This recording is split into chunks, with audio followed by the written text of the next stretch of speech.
of national independence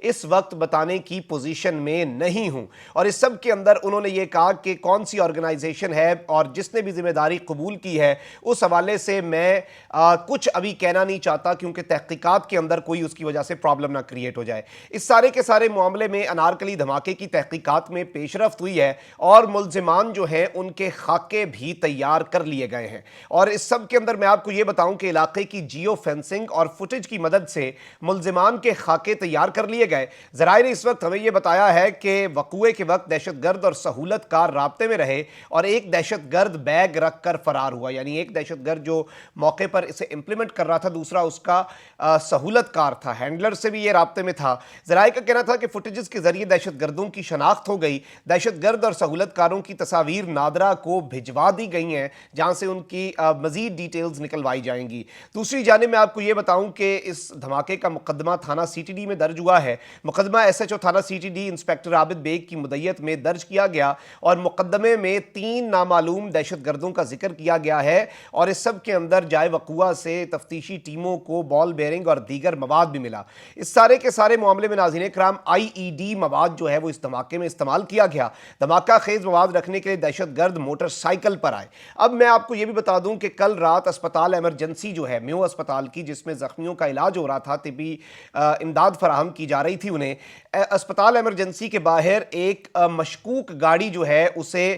جاتے ہوئے اور اسے مشکوک سمجھتے ہوئے پولیس نے رکنے کا اشارہ کیا، اور اس سارے کے سارے معاملے میں جب رکنے کا اشارہ ہوا تو وہ گاڑی جو ہے وہ بھگا کر لے گئے۔ تو یہ رات گئے واقعہ ہوا ہے، تو پولیس نے ان کا پیچھا کیا اور ان مشکوک افراد کو نہ صرف پولیس نے حراست میں لے لیا بلکہ یہ اس وقت ایک نامعلوم مقام پر منتقل ہو چکے ہیں، اور ان سے پھر جو تفتیش کی جاتی ہے، اور ظاہری بات ہے ادارے بھی انوالو ہوں گے، ان کا پورا بایو ڈیٹا، ان کا کٹا چٹا ہر چیز کھولی جائے گی کہ یہ کوئی چھوٹے موٹے لاہور کے کرمنل ہیں جو یہاں پر کوئی گاڑی وغیرہ چوری کرنے آئے تھے، یا پھر یہ میو اسپتال کی ایمرجنسی میں اس دھماکے کے بعد جہاں پر وہاں پر زخمی تھے کوئی اور ایڈونچر یا مس ایڈونچر تو کرنے نہیں آئے تھے۔ اس سارے کے سارے معاملے میں ناظرین کرام، جس طرح سے میں نے آپ کو اپنے ابتدائیے میں بتایا کہ اب افغانستان کے اندر ایک بہت بڑی کارروائی ہوئی ہے، اور اس مرتبہ ٹی ٹی پی کا ایک بہت بڑا دہشت گرد نامعلوم افراد کے ہتھے چڑھ گیا ہے، کڑکے چڑھا ہے۔ اور آپ کو پتا ہے کہ پہلے مولوی فقیر محمد یہ وہاں پر تحریک طالبان پاکستان کا بانی تھا،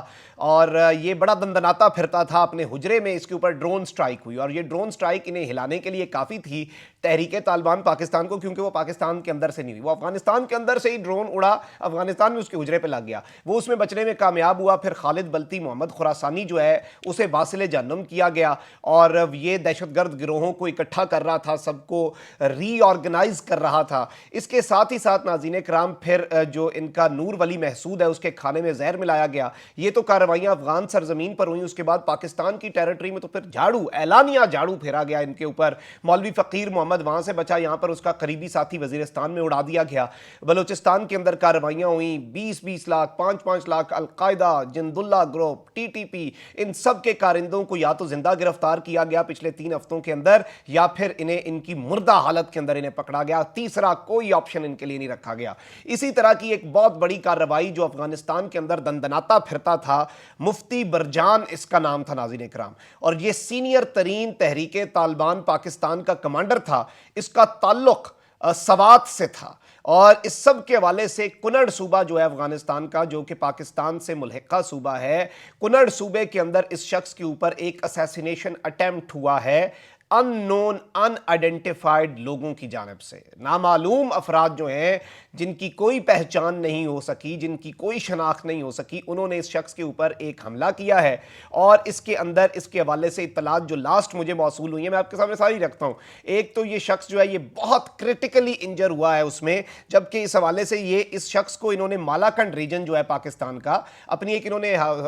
خیالی گورنمنٹ بھی بنائی ہوئی ہے نا، تو مالاکنڈ ریجن کا یہ شیڈو گورنر بھی تھا ٹی ٹی پی کی طرف سے، یعنی ٹی ٹی پی نے کہا تھا یہ یہاں کا گورنر یہ ہے، یہ پورا ریجن اس کا ہے۔ تو ٹی ٹی پی کا top military commander Mufti Burjan and shadow governor for Malakand region of Pakistan has been injured in an I E D attack in Kunar Afghanistan while his driver was killed. یہ آئی ای ڈی اٹیک ہوا ہے کنڑ افغانستان میں، اور یہ کہیں جا رہا تھا، راستے میں اس پر حملہ ہوا۔ یہ بہت شدید کرٹیکل حالت ہے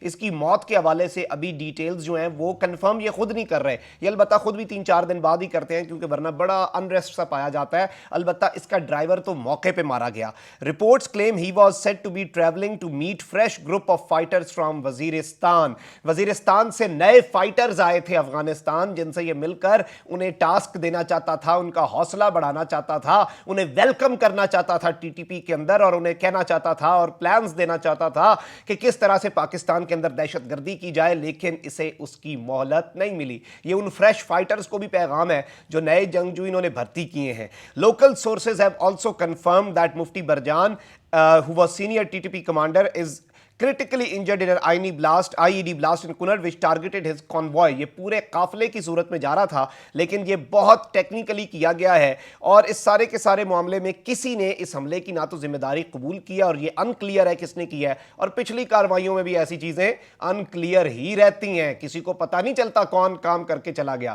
تو یہ بھی ایک بڑی کارروائی ہے, اور یہ